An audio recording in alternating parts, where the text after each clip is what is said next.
Okay, perfect. So recording started. Those of you just joining the recording, here you go. That's what's required. But talking about the MC role, the MC role is important because you'll be doing it at times. And, yes, you can be a junior trainer, but also you're going to be an MC at times too. And with that being said, we also want you to have this so that you're able to teach. If one of your newly licensed agents is the MC, they get assigned the MC for that week or whatever it might be, is that you're going to be able to teach them what to do, right? So make sure you've got this somewhere where you can reference it. The MC role in the beginning is you're opening the meeting. We don't need to get into extensive versions of our story, but a quick 1 to 2 minute of our story. Maybe what do you do right now and why you're in the business and what it's meant to you and what you love with it, or B, what you used to do and why you got out of doing what you're doing, or what you loved about the business that caused you to do that, or something along those lines. So when we're focusing on our story, whether I'm an MC, whether I'm a junior trainer, whether I'm a senior trainer, I know you guys know this stuff, but we just got to keep in mind, especially in our newer classes, whether it's non-licensed or even licensed, a lot of those are new people, is everything's upbeat, everything's optimistic, right? And we want to, as you deliver that, you want to practice it, because we don't need to give them a long, lengthy 5-minute version of our story, which we could all tell, but a quick 1 to 2 minute one. Everybody good on that? Yeah? Okay, good. So we're doing that. Then our next role as the MC is I'm going to edify the junior trainer. So whoever the next speaker is, the next trainer is, I'm going to edify them. We're going to go through some points on proper edification in a minute here. But my job is, if Mitch is the trainer, I'm going to tell my story really quick. I'll say, and guys, listen, I want to let you know you're in for a treat tonight. You get to hear from Mitch Cook. He's one of the top, associates we have.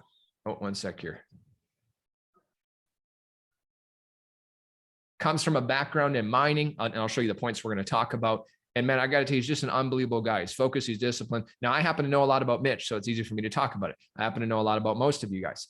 But if you don't know much about that person, then our job as the MC is to connect with that person before that evening and learn a little bit about them. So if you have no idea what they used to do or what they currently do, then your job is to connect with them beforehand. Okay, who's good with that? Right, quick phone call, right? If you need their phone number, what should you do? Ask somebody, right? Ask somebody. Here, I just want to move this over. I want to see all of you guys while I'm doing this. It's much more fun for me that way. Look at that good looking group.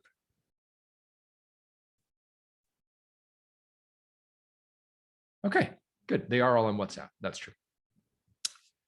Next thing is, when we're in this too, obviously you see the notes, so you know where I'm going with this stuff, but your job as the MC, where it would differ before, is often as a junior trainer, we didn't have MCs, but you would do your portion, then you might jump into another class. The MC role is, we want it very engaging. So the MC's role is not just to introduce. Your job is to stay present, to be there, to set an example. You're taking notes or doing that stuff, but it's also because you're going to do it where we're structuring it differently. The MC role is so much more of a significant role now than it ever would have been in the past, because your job is to come in between, recap 1 or 2 key points, right? You're going to take a minute or two, nothing crazy. I love what Mitch talked about when he said this, or I just think that's so important when he talked about this.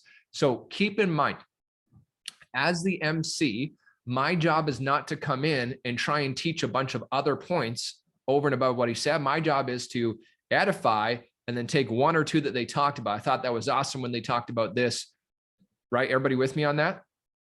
Right? So the MC's job is to be the MC, not the trainer. The trainer's job is to be the trainer, not the MC, right? You guys follow me? But 1 or 2 key points. And then we're going to bring up the senior trainer and edify them. And then my last point is, as the MC, which will be, we're going to have to get you all familiar with this if you're not yet, but your job is to facilitate the breakout rooms. So your job is creating the groups. Your job is, when it comes time to send to the breakout room, you're doing that. You're doing all that stuff. So the MC is a pretty active role. Would you agree?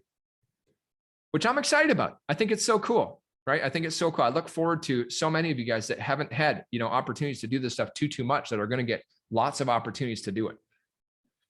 How many of you guys like that idea? Good, hey? Good. Okay, let's pause for a sec. So, really quickly, just as we practice our functions, I want you to go quickly to a little breakout room. We got groups of 2 to 3 together that you're going to be, and I want you to describe to one another the role of the MC. Okay. You're going to teach them what the job of the MC is.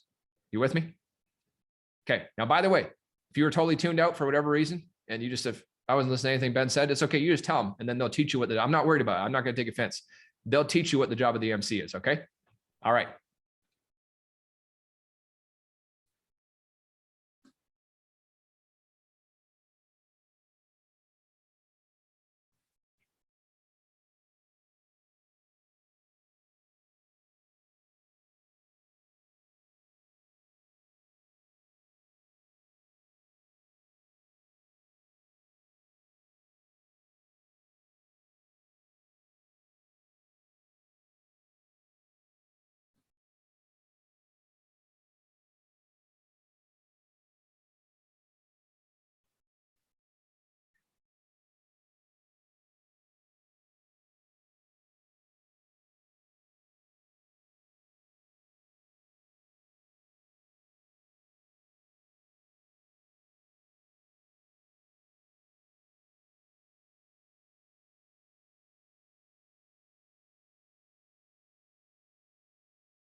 Is the cutting in between the junior and senior.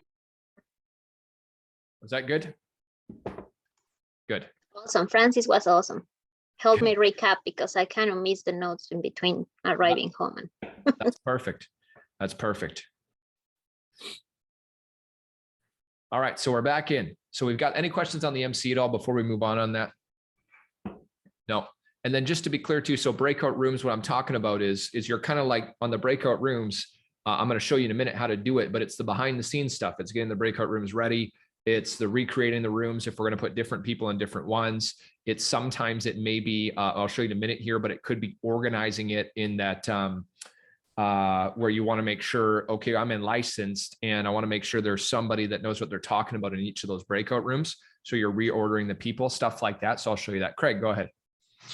Phil brought up a great point. That was is something that the MC can do to notify if the speaker is taking too long. Sure. You know, if we can have some sort of, even if they just do what I just did, raise your hand type of thing, be like, oh, okay, you know, we're I'm taking too long, Totally. that type of thing. Great point. Really great point. I'm going to add that in here. Actually, Phil found an alarm clock that was a good idea too. It's a little more straight to the point. Alarm clock emoji. So Phil, are you saying you get bored of people talking, or just a question? No, not at all. I just like structure, and if you have a time frame, let's stick to it. Yeah. You do like structure. I like that about you. Okay, so let's talk about proper edification. So proper edification, we haven't really had to do this in a long time. I mean, we're not running BPMs in the way that we used to, where you would come and introduce your guests. Some of you guys have been in the business a while where that was part of your life. Some of you guys were just not even around when that happened, or you had just started. So basic stuff for proper edification. I'm talking about the next speaker. I'm going to talk about either their current or previous career. I should change that note. Current or previous career. You know, I've got introducing to you Linda Menard. She's going to be our speaker tonight. You know, she actually used to work as worked in beer sales for a while, has an admin background, and I'm going to talk about their title. Now, the new person, do they know what these titles mean? No, but it's all part of the edification process. Let's say Linda happens to be an MD, but let's say that she wasn't. I'd say, listen, so she used to work in, you know, beer sales, and then she's got an admin background. She's one of our top certified field trainers, right? You understand what I'm doing? So she's one of our top marketing directors. She's one of our top senior marketing directors. I'm going to share a character trait about that person. Again, if I don't know this person, then I want to find out something. I can ask somebody else about him. But most of you guys do know each other to some degree. And if you don't, over the next couple of months, you certainly will through Mozones, right? Which will be great that we can actually do that together. But I want to share something beyond, what they've done, something like that. I just like to talk about them as a person. Does that make sense? Right. And the other thing that we're doing in doing this, what does a proper edification do? So if we do a good job in edifying this person to the class, what does this do?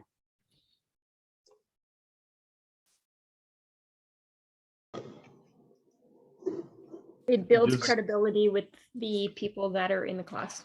It agreed. What else? You're like laying the foundation for the trainer, Yeah, setting the height. You're the height man.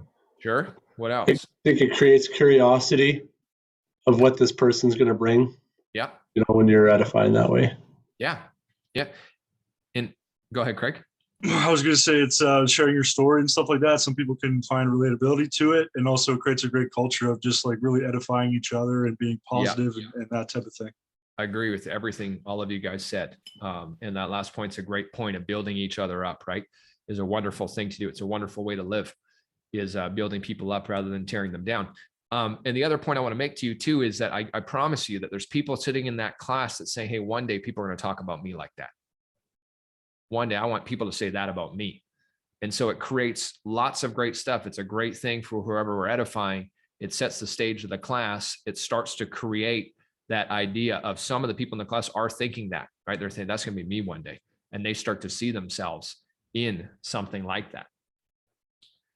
Okay, so proper edification. So let's do quickly. Again, I'm going to send you to a quick breakout room just to practice a couple edifications really quickly. So all of you guys I'm going to put you in groups of 3 this time, except one of you is going to be in a group of 4.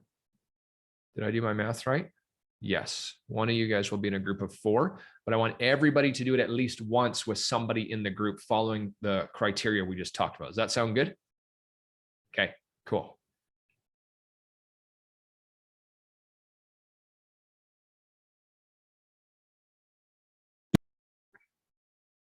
Okay, did everybody go? Yes, wonderful, awesome, good. You feeling good about that? Some of you guys are done that many, many times, I know. And some of you, is there any of you guys, that's probably the first time you've actually had to do that? Something similar to that? Yeah, Phil? Yeah. Yeah. Ariel, you as well? Ian? Yeah. Okay, cool. Good. Good. Well, I'm glad we did that. All right. I'm going to put a couple of you on the spot just because part of this route, by the way, one of the things I realized is with the trainers is we're going to get uncomfortable. And the way we're going to get uncomfortable is sometimes get on the spot. So with that being said, Jason Castro, I'd like you to introduce Chris Wright as the trainer. Chris, car sales? He was a welder. Welder. Yeah. Got it. I was like, no, that's. All right, guys. Super excited to introduce our next trainer. Chris Wright is one of those brokers that has worked super hard to achieve great things in a short amount of time. Guys, he is so friendly and way taller in person when you meet him. But one thing that I want to say about Chris is that he's an amazing trainer for his brokers. He is phenomenal at taking somebody from the very beginning, knowing nothing about finances, to becoming a successful broker in this business rapidly and teaching them some of the best skills. So get excited, take tons of notes. Chris, take it away. Great job. Well done. Thanks for doing that. Thanks for doing that. Okay, David McLean, you're going to introduce Ray. Ooh. Okay, folks, our next speaker is Ray Bazan-Lindsay. I've known Ray probably since I've been in the business over the last 2 years. Phenomenal guy, but more importantly, one of our top MDs in not only in our team, but probably in the company right now. Doing phenomenal things with his team. I know his background is in, I know he did some coaching and he was a golf pro for a long time. So what he's taken from that career, and I believe a very successful one, right into this career, is the same ethics and the same kind of work ethic towards training his clients, training his team, and honestly just building a phenomenal brokerage. Great family man. You can learn a lot no matter what you need to learn from him, whether it's on your golf swing, whether it's on parenting, whether it's on finances. He's kind of a bit of an all-rounder, and he's probably going to throw in a few jokes too. So guys, Ray Bazan-Lindsay. Wonderful. Good job. Good job. Thanks for doing that. Thanks, guys. Okay. That's fun. Hey, on the spot, isn't that fun? It's good. If we can't do that together, what can we do? at least with this group, that's for sure. Okay, so proper edification. So we got that. So the MC's job is to do that. Again, if we don't know that person, then we need to find out some information about them prior so that we're doing it. The MC's role in the beginning, 1 to 2 minute story, our edification should be about probably the length of what both Jason and David did. So I don't, 30 seconds, 45 seconds. We don't need to go on and on about them by any means, but we want to share some good stuff about them. Did I start recording again? I think I did, right? Yes. Okay, good. So let's talk about breakout rooms and how to use them. So you're going to be on one of the 3 Zooms. And how many of you guys know are very well equipped at operating breakout rooms already, just out of curiosity? Okay, about half and half not. So a couple of things you should know. So when you're in the breakout room, I would normally just share my screen with you, but even when I do that, I don't think you see my toolbar. So I'm going to show you some pictures and then I'll try and see if you see my toolbar to see if, you know what, let me try that first. Okay, tell me if you can see, when I share my screen, I don't think you're going to get to see this, but can you guys see my toolbar that I'm going over right now? Sorry, no, I didn't think so. We can't. Okay, that's what I thought. But you can see that. Okay, so what we're doing is on your toolbar, everybody knows where their Zoom toolbar is. So again, if you don't know how to do this, just pay quick attention to this. You're going to go down, depending how big your screen is. It's either going to be a section called breakout rooms, or you're going to go to more to breakout rooms.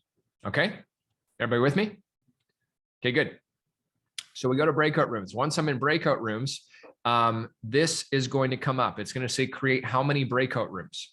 And depending on, you'll talk with the trainers beforehand, or if you're coaching someone to MC, depending on the size of the room is going to depend how many people we're going to have per room. If it's something like they're practicing something back and forth, not discussion, it's probably only 2-3 people in that. If maybe it's a group discussion, it's a bigger class, maybe it's 4 or 5. But you're going to create, and by going through this, by the number of rooms, it's going to tell you how many participants will be in the room. Does this make sense? So as I scroll through here, I'm not able, I wish I could actually show you live, but you just don't get to see that component of my screen when we do that. Okay, any questions on that? So create the breakout rooms. So you're going to create them. And your job, by the way, what's great about the MC is you're going to know really quickly, okay, I've introduced the person, I've shared my story, I've introduced them. First speaker's talking. We already know how many people in this class. Is there 12 in there? Is there 25 in there? Is there whatever in there? So you're going to be able to pre-build the breakout rooms already during that time. So when it comes time, the first trainer says, all right, everybody, we're going to go to a quick breakout room. You're just going to click the following steps and send them right away. Does this make sense? Okay.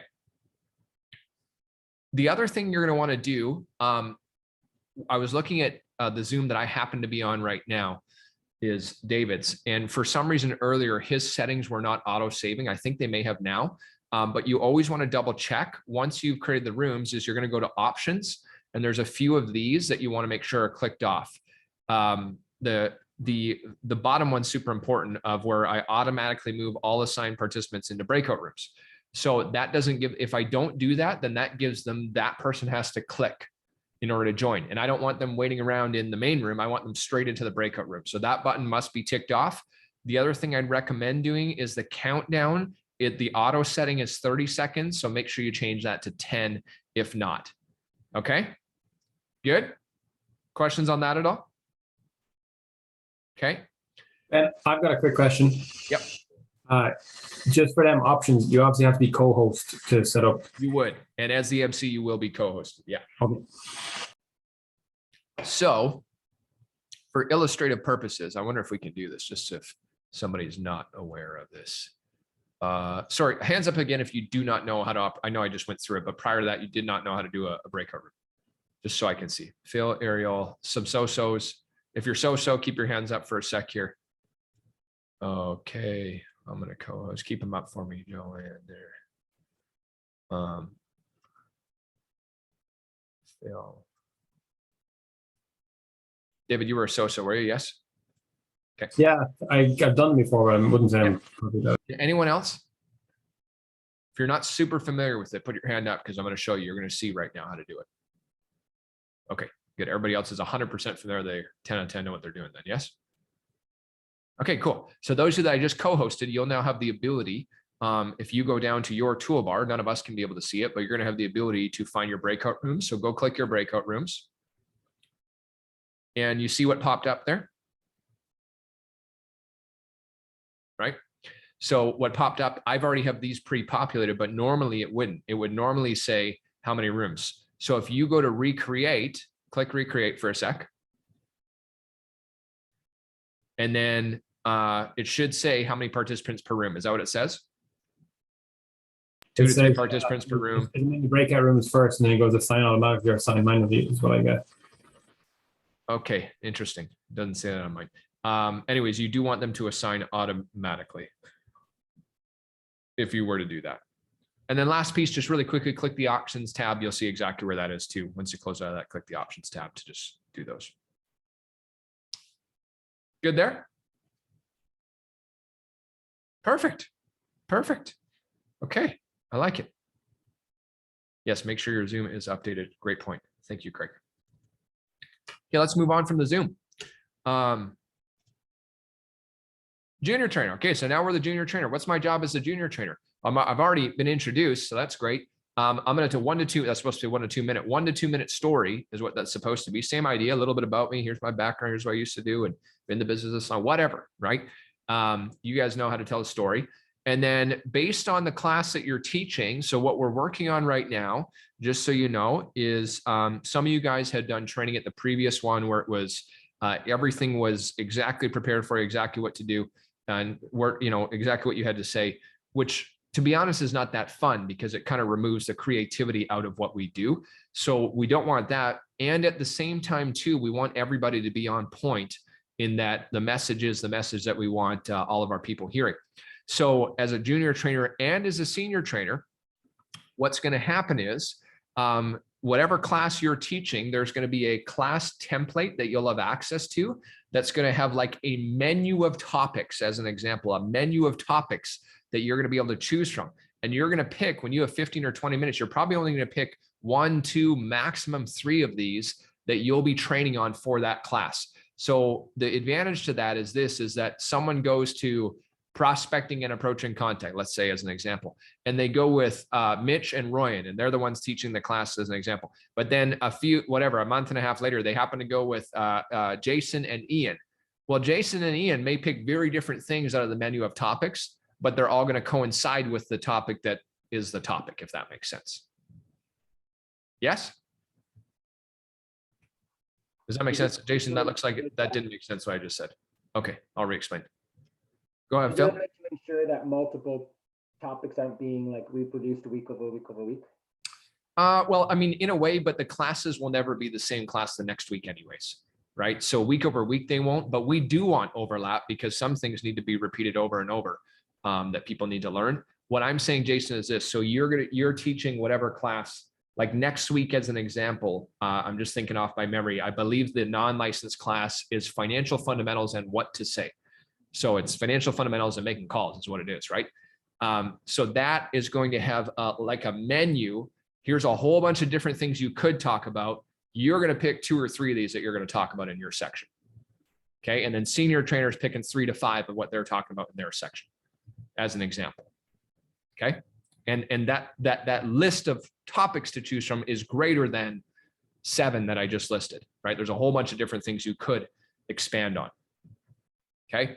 Couple of things when you're doing this, when you're thinking topics, I just want you to know that less is more. It's often better to expand deeper on an important idea than it is to try and cram in 10 points that you think they should know, if that makes sense.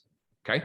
Now, some things require, just a little bit more, right? I'm teaching the basics of making a phone call. I want to talk about some things that are important to remember, like actually closing the appointment and asking for the appointment at the end of it. I got to talk about that. I want to teach them about giving multiple options, so there's multiple things, but you get the idea. Okay. So you're going to choose that. You'll choose 1, 2. I wouldn't go any higher than 3 topics probably in that. But depending on the class you're teaching, it'll vary a little bit inside of that as well. So that's a junior trainer. Senior trainer, those of you that are going to be in the senior trainer role, which right now on this Zoom, who do we got? We've got Jason and Linda, and we have Ray that would be senior trainers on this right now. But we got a whole bunch of you guys that are going to be getting into that 50K and going to be becoming senior trainers. But the job as a senior trainer is there, same thing, 1 or 2 minute story, right? You know, you don't need to share too much about it. And then your job is pick 3 to 5 main points off of that menu of things that we're teaching for that class, and prepare for it, right? Prepare for it. So what I find is valuable is just like I'm doing with you tonight, I prepared a PowerPoint with you. So I could just say all this stuff to you, but what you should know about people is most of the time, if I just speak at you, they write down almost nothing. But when I have points on here, they often write down the points. So, and when people write things down, they retain more of the information as well. Okay. And breakout rooms as well. As a junior trainer, you might very well, part of your time, you might send for a quick little breakout room. Or there may be, you know, if you talk with the senior trainer beforehand, we say, yeah, you're going to teach this. And as soon as you're done that 15 minutes, or you're going to go for 20 minutes, and then we're going to launch them into a 5-minute breakout room. Great. So breakout rooms are a absolutely critical component to our training. We are not going to allow a class to go by unless we happen to have a guest speaker for that night. We brought somebody in for that hour and a bit, which, by the way, the meetings go from 7 till 8:10, just so you know. So an hour and 10 now, rather than 60 minutes, they're 70 minutes, just so you're aware. Okay, so the meeting's going to go till 8:10, and then people will go to their various meeting after meetings. And the game plan is still that the main, where everybody's involved, is done by 8:30. So if I'm new, I'm getting recruited. When you're recruiting people, you want to tell them 6:30 to 8:30 is their Tuesday night commitment. Okay, the 2-hour window is when they're going to be there. Everybody good on that? All right. So the breakout rooms, going back to that for a sec, guys, this is going to be the secret sauce. This is going to be what's going to turn Zoom and online and you know, what we've done the last 2 years into just a freaking incredible culture. This is how I believe we're going to be able to build almost as good of an in-office culture, except all virtual. It's just the ability to do it. And in some capacity, you could argue better, because we can include people all across the country, whereas before it was always localized to wherever you were. So in some degree, this is, in a way, it's going to be better. Things like what we're doing with the Mozone. I mean, that is, again, just a phenomenal friggin' thing. I'm so happy we're doing that, whoever idea that was. But things like what I did with you today, where I sent you already to a breakout room a couple different times to discuss. First one was, hey, so here's an example of a breakout room. What you could do is say you just taught a topic on something and you gave them a bunch of information, and there's not necessarily something to practice. I could say, okay, guys, listen, we're going to send you to a quick breakout room. I want you to explain to the 2 people in there, you know, what we just learned. And then they send them and they got to discuss it.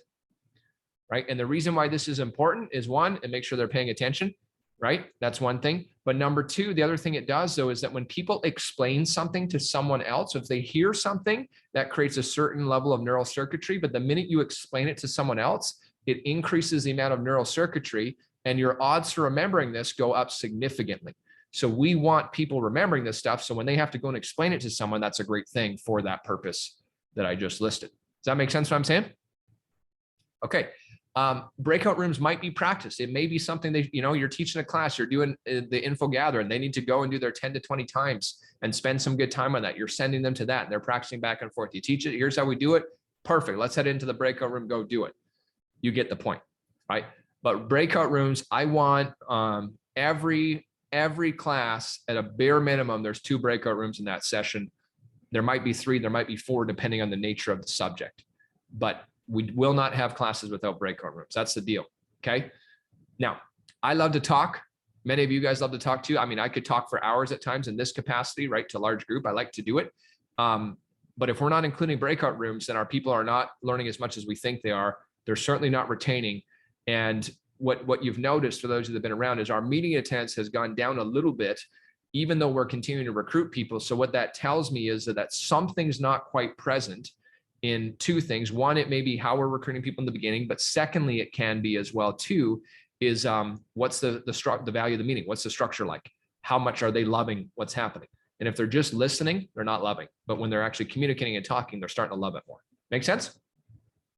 And then the last job of the senior trainer is we got to let them know, hey, listen, okay, we're done. Perfect. Class is done. All right, everybody. Hey, back on if they're non-licensed, they stay where they are. I shouldn't say that's not true, actually. So our base shop and the McIntyre base shop, do our meeting after the meeting together, but every other SMD, they all do a separate one together as well too. So the people should know, the newer people should know which meeting after the meeting they're in. But if not, you just want to make sure to guide them. You know, if you're a part of the Spangle team or the McIntyre team, you'll stay on here. If not, you're going to go to whatever class. It's one of these ones, I think, but I'll get you those details as we get to that. Does that make sense? Cool. Okay, quick pause. Questions on any of that stuff? No? Actually, yeah, one. When are you going to let people who are training know in advance, and where will we be able to see like the class, like the kind of the itinerary, or as I like to call it, the menu? The menu, that's right. So the menu is it's just started. So this is a major project, guys, just so you know. Like, this is a lot of hours going into this, which I am excited about. But it's a lot of hours. So it's more work and more hours than I thought it was going to be initially. So our ideal was that we would be able to give you the January schedule, but it's just taking a lot more time because everything's being developed in a way from, especially the class menu, all that stuff. So to make a long story short, we are all meeting this Friday to schedule our trainers in. So those of you that will be training next Tuesday will know this Friday. So we'll have a few days. What we're working towards, though, is we're spending a couple hours a week, the SMDs a couple hours a week over the next little bit, so that we can give you here's the February schedule, right? And now you know, okay, I'm training February 14th. Perfect. I know exactly what I'm doing. You've got, the month, maybe you get the idea, right? So that's what we're working towards, is that we'll have a month in advance planned. We're just not quite there yet. But I promise you're not going to notice, you're not going to find out day up. I promise you that. Is it going to show who the MC is as well? You got it. Yeah. MC, junior, senior, and then you guys will all briefly connect before the class to touch base. Okay. Cool. Ariel, do you have a question? Yeah, when it comes to the breakout rooms for the MC, are you going to be changing those breakout rooms between the junior trainer and the senior trainer? Or yeah, I think that's a good idea. Or are we keeping them all the same because then we can kind of like build off of, or just play it by ear depending on the topic? I think it may depend. Yeah. Yeah. Good point. It may depend. Yeah. I don't have a straight answer for you on that one. It's a good question. Oh, I'm not sharing my screen, am I? Okay. So 7:56. So we got 14 minutes. So I want to make sure I cover all this stuff.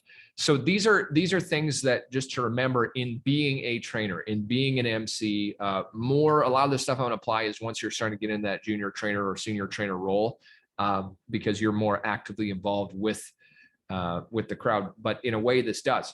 So engagement is critical. If you want to become a great trainer, you want to become a great presenter, a great speaker. Just to speak at people is not enough. It's engagement that's valuable. So just remember that. So most of these points that I'm talking about are to help you get better at your level of engagement and as a presenter, as a speaker, as a trainer. So the first thing to remember is you got to dress sharp. If you're going to be a trainer, you got to be dressed sharp, right? We know that, no brainer. So like, I don't wear you'll notice I almost never wear a tie anymore. When I went to the office, we always wear suit and tie. But what you will notice is every Tuesday, Saturday, I do have a blazer and dress shirt on, and I do that all the time. I'm trying to do that even more throughout the week, even though I don't desire to, but I want to be dressed sharp. But when you're a trainer, that's the expectation, is you're either as a guy, shirt and jacket, or as a lady, like the business meeting, you know what it is. But we got to be dressed sharp. So I'm not going to spend a lot of time on that. You guys know that.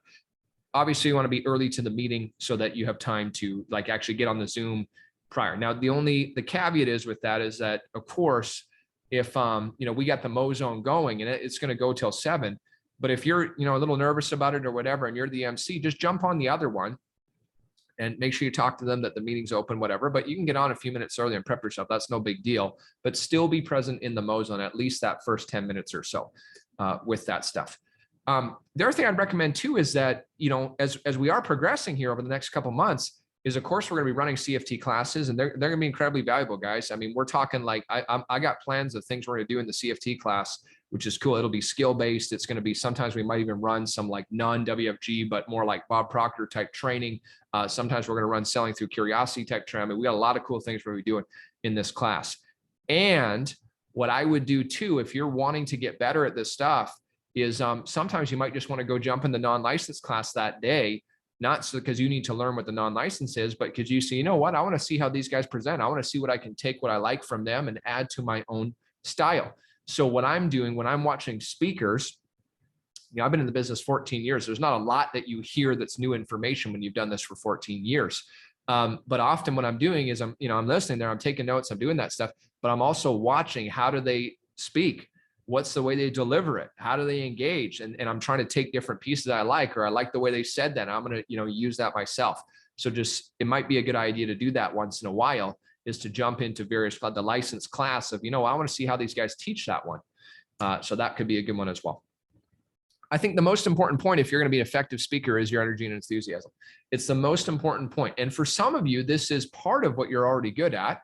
And then for others of you guys, I mean, you really got to work at this. You got to work at leveling up your enthusiasm. And I'm not able to see you guys anymore. And I really want to see you. Where did that go? What the heck? Oh, there you are. Hi. It was hiding behind the PowerPoint. But we got to work on this stuff. Now, you don't need to be over the top, stupid, excited. But you do need to be a more upbeat version of you. Okay. When you're speaking, bring the energy. I don't want any, I don't want any low energy trainers. And, if you are low energy and I'm finding out about it, I'm not going to take you off the list, but we're going to chat about it and make sure you level it up. So if you had a shitty day, part of my language, I don't care. Take 20 minutes beforehand, get yourself organized so that you're ready to go. Deal? Deal? Okay. We're bringing it. We're going to create the best night we can possibly create. We're going to create something great here. There's no time for any of us to, not bring our A game to this stuff. You with me? Good. So enthusiasm and energy is super important. And again, if you don't need to go crazy overboard on this stuff, but we do got to bring an upbeat version of us. A couple of quick tips on energy and enthusiasm. One of the ways, if you want to become a more effective speaker, is learn to modulate two things: the pace and speed of your voice. Three things, pardon me: the pace and speed, the tone, and the volume. These are the three things that help you become a more effective communicator. So if you'll notice, if you pay attention to sometimes when I'm speaking, sometimes I'll start speaking a lot quicker when I'm telling you a point. And if I want to emphasize a point, I'm going to start to slow down that point like I just did right there. So these are things we can do in becoming a more effective speaker. You with me? Right? If something's a heavier topic or requires more attention, I should talk a little bit slower through that than I may on other stuff that's less meaty. Yeah? Okay. Tonality, modulating your tone. So changing your tone is a great thing to practice as well. And if you're thinking like, man, I don't know, that sounds like a lot. I'm just still learning how to speak. It's okay. I mean, you practice when you're driving. It's no big deal, but speaking's fun. How many of you guys like speaking? I think it's one of the coolest things, right? And the better you get at it, the more fun it gets. All right. What time is it? 8:01. Okay. How to engage people. So, by the way, guys, I'm not expecting any of you to say, okay, I need to copy Ben and do what Ben does, because you're going to be you. And I want you to be the best you, right? None of you are going to be me. You're not going to be a Cam Agnew. You're not going to be a Greg. You're going to be you, and you're going to bring the best you.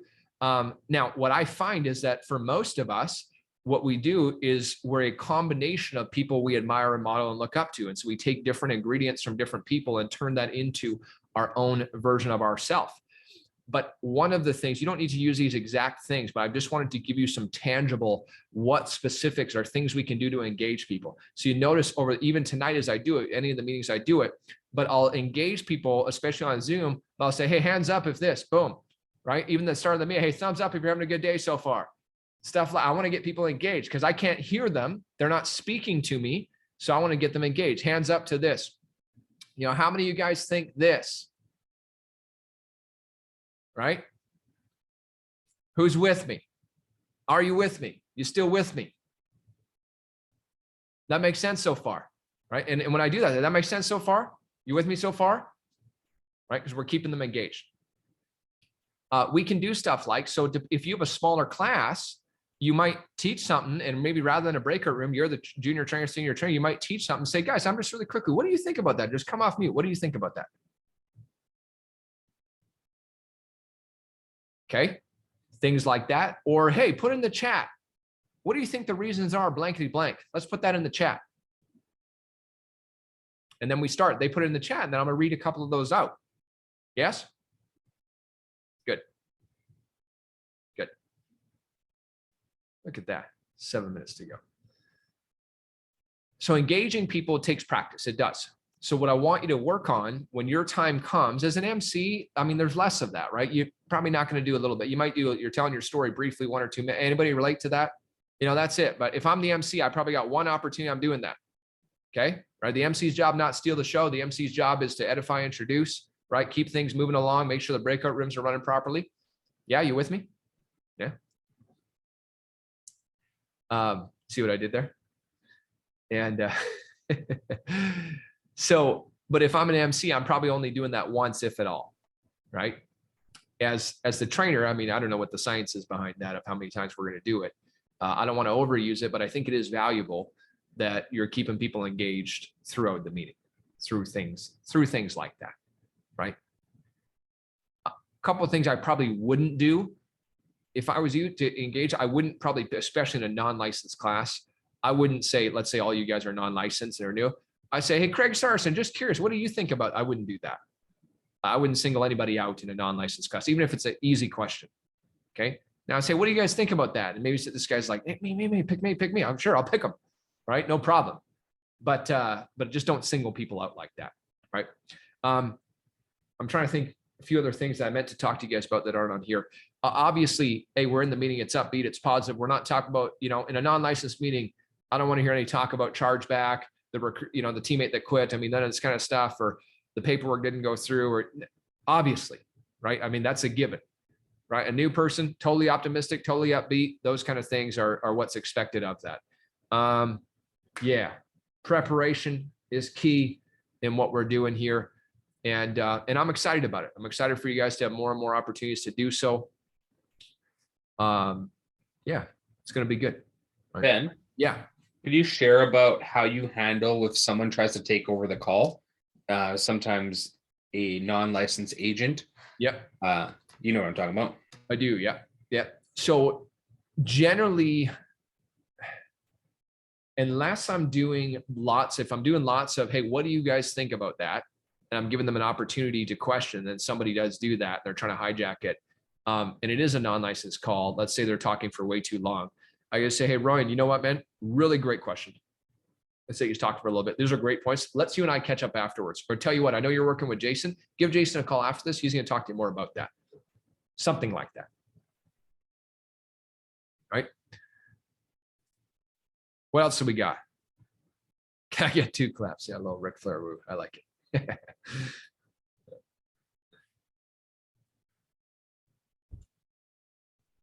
Just keeping my eye on our time. And then I guess that would be the last point, is you keep your eye on your time. Junior trainer, 15 to 20, right? Senior trainer, you're done by 8:10. Okay. Because keep in mind, by the time we include a couple breakout rooms in that, you know, that time's going to go pretty quick. I mean, tonight went relatively quick, just even in this meeting.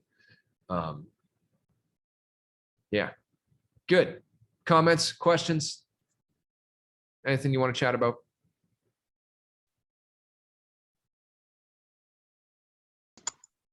Sorry, I don't know if I missed something. So the training doesn't go from 7 to 8 anymore? 7 to 8:10. Oh, okay. Sorry, I missed that. That's okay. Thanks for asking. Yep. Ooh, Ian, I'm coming in a sec. One thing I just thought of that I also like to do is when I'm doing a class or anything, somebody asks a question, and they ask I say, that's a great question. Thanks for asking, right? Or they shared in the class, hey, let's give so-and-so a quick round, right? Stuff like that. So it's just kind of makes them feel good. It also encourages other people to share the meeting. Ian, go ahead. That's a good question I had this before, but there's an MC, a junior trainer, and a senior trainer for the unlicensed, licensed, and the CFD, like 3 sets? Or just... Yeah. Sometimes depending on, you know, a CFT class, obviously tonight was not the case for that. So once in a while, that may be the case in the vigorous classes where it's not, but the majority of the time, that's going to be the structure with that. Yeah, majority of the time. And of course, it goes without saying that although a licensed agent could be an MC, a non-CFT, of course, could not be an MC of the CFT training, obviously. I think that makes sense. Yeah. All right. So how you feeling about all this? Great. Great. Ben, Mhm. would it be interesting to, you take it, do what you want with it, but the MC could do a CFT class. That way, maybe they get like a little bit of like a taste. I'm just throwing it out there. You guys Yep. talk about it. It's something to consider. I hadn't considered it. It's definitely something to consider. Especially if they're like really close to CFT, kind of like a teaser. Yeah. I'm open to the idea. I'm not close to it. Okay, guys. Well, great. Listen, I'm going to wrap us up about a minute earlier so we can jump back on to your respective ones. So obviously, if you're a part of not either my base shop or the McIntyre base shop, then you'll go to the other meeting. And if most of you guys are, but you'll come to our meeting on the 434. Let's jump on there. We'll see you soon. Thanks for being here. Let's have some fun with this too. Okay.